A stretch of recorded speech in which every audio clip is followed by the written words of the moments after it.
Мен Бишкек шаарынан келдим. Баламды карап, шу жерге bir 12 gün болду келгенибизге.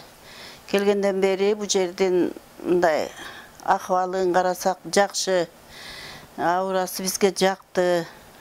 Анткени жалаң чөп дары менен дарылайт экен бу киши.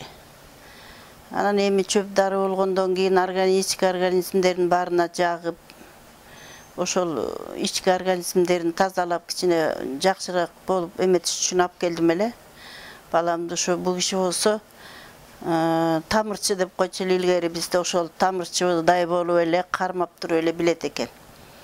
Көп эле больницага балам менен жатып жүрдүк. Анан ал жерде анализден кийин айтчу эле бу киши тамырын кармап туруп ошо врачтардын айтканын кайра бизге кайталап берип атат. Мен ошондон бу кишинин баягы тамыр аркылуу билгенин түшүндүм да.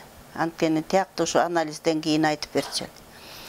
Анан эми Кудайга шүгүр жакшы болуп калды. Анан башка ушу жерде жаткандардан ушунчалык оор болуп, анан аябай баягы больницада көбүнчө чыгарып койгон, эми сен келбей эле кой, үйүңө барып, дарылан, болду деп ачык эле айтып, мынча жашайсың дегендердин баары келет экен бу жерге. Ушундай оор экен, ошолордон уксаң ушундай болуп келдим эле, эми жакшы болуп калдым деп сүйүнүп чыгып кетип аткандарды көрүп атабыз. Жакында чыгам дегендерди көрүп атабыз. Жалаң ушу жоон ичегиси ооруган, ашказаны ооруган, ушундайлар келет экен. Абдан оор экен. Бу кишиге деле чындыгында оорлор келет экен.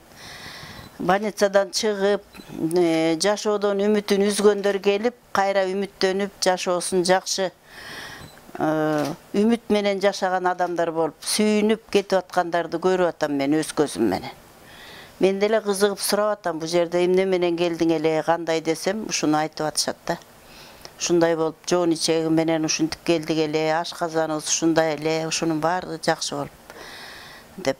Анан эми ишенип, Кудай ишенсе болот экен, бу киши дарылап чыгарып атпайбы ушу жалаң чөп менен. Тиякта баягы капельницаны оозунан берет экен жалаң чөп дары менен. Анысы деле бүт организмге жакшы экен. Ошол. Эми элдерге кандай бир кеңеш берет элеңиз жалпы элдерге ооругандарга? Эми мен тиякта больницада жатып ооругандар берге чыгарып, больницадан түңүлүп экинчи албай турган адамдарды гана көрдүм бу жерде. Ушу жерде сурасаң эле больницадан чыктым эле, жалаң химия, анан ушу химиядан ооруп, чачыбыз түшүп дегендерди уктум да.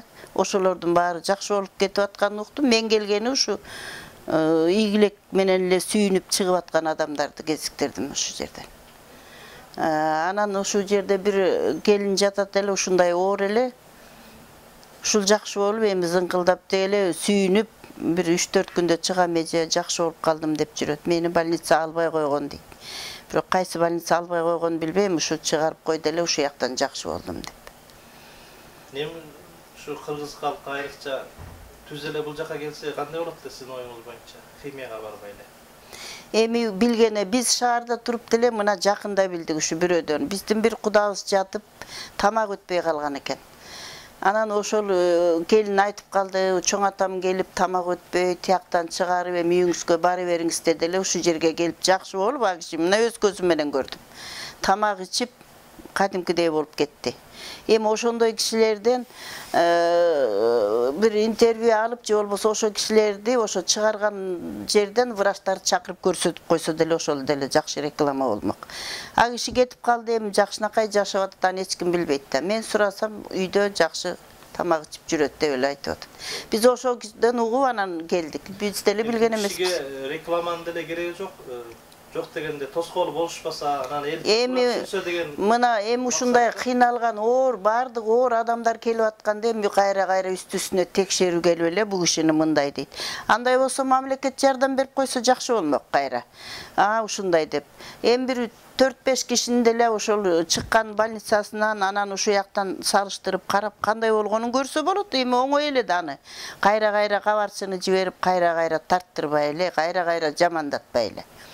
Эми мисалы кайсы больницадан чыктың, канчасында чыктың, Ошону менен бу жерде канча болду жатканың? Анализди салыштырып эле билип эле текшерип койсо болот да, врачтар, чоң жогору жактагылар ошентсе болот. Анан бу кишиге азыр аябай эле жардам керек болуп атат да. Эми бар, жетпеген жактар бар. Эми ушундай ошого карабастан ушунчалык аракет кылып адамдын өмүрүн узартып аткандан кийин Бул жерде чакта адам иштейт окшойт, баш аяк канча адам иштейт? Баш аягы бир 7-8 иштейт го, 3 медсестра өзү, анан кийин бу дары жасап бергендер, мына бу 2 бала, ушу бир 6-7 иштейт экен ушунча адамга. Айлык алат. Ушулардын баардыгы эми айлык алат да, конечно, албаса да болбойт эми. Ижара төлөйт. Буну да арендага алышыптыр. Мунусу деле кыйын экен аябай. Ошого карабастан бу киши түнкү саат 11-12 чейин жүрөт ушу жерде. Мына түндө бизди 12-11лерден кийин келип дарылап анан кийин. Мен баламны баягы врач, мен өзүмдүн баламды баягы врачтар айтканды ушу төкпөй чачпай айтканда гана ишендим бу кишигечи. Мына ушунчалык. Анткени буну клизма чак эле жасаш керек деп айткан анда эле. Мындай анализ тапшыр тиги бу деп. Мына анализи жок туруп эле тамырын кармап туруп билип койду бу киши ушуну айтты. Мен ошого ишенип анан ушу жерде ишеним пайда болгондо көңүлүм келет да бир немеге. Кой анда жатып дагы көрнөлү деп. Айрып кетиңиздер. Рахмат, мейли.